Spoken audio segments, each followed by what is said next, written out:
Humans universally describe time as an invisible, flowing substance. We speak of it passing, healing our wounds, or running out when we need it most. Imagine the entire universe suddenly stops. Every vibrating atom, every spinning planet, every propagating beam of light, and every firing neuron instantly locks into place. In this state of absolute stillness, the concept of time vanishes. Without change or a physical process to measure, there is no before and no after. Motion theory treats time as a bookkeeping tool rather than a physical dimension. It is a human measurement of change across the motion. Every clock ever built is a motion counter.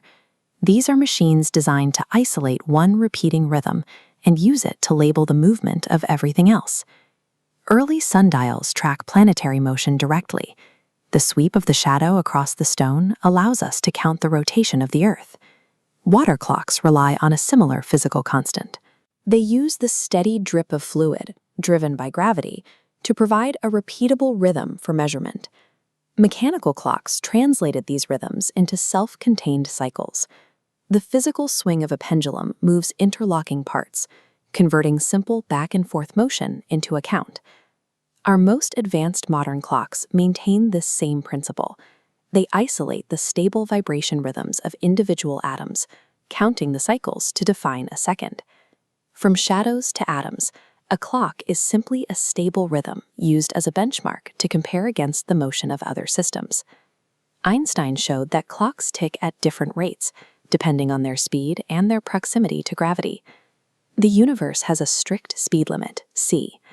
Think of this as a total motion budget divided between moving through space and updating internal mechanics. As an object travels faster spatially, it consumes more budget, forcing its internal rhythm to mathematically slow.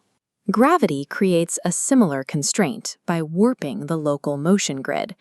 Near a massive object, the synchronization gradient is so tight that the internal update rhythms of clocks are physically choked. These shifts in time are actually shifts in physical update rates. The clock slows because the universe's kinetic limits force its motion to resolve differently. If time is just counted motion, we have to ask why that motion only seems to flow in one direction. The arrow of time is a statistical reality. When a glass falls, its highly organized motion scatters into heat, sound, and billions of vibrating shards.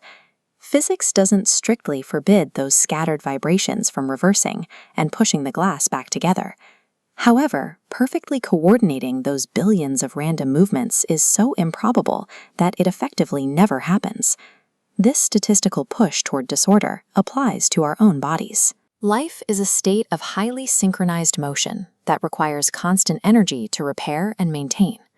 Over decades, tiny errors in these motion cycles accumulate, and the internal coordination begins to drift. We experience this gradual failure of biological synchronization as aging. The forward feeling of time is our conscious awareness of highly coordinated systems naturally decaying into more probable, dispersed states. Our brains track this sequence of change.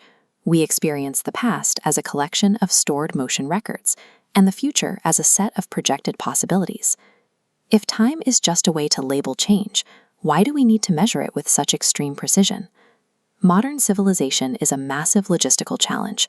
We require billions of chaotic, distributed systems to share a single, reliable reference rhythm. Our global infrastructure is anchored to this synchronization.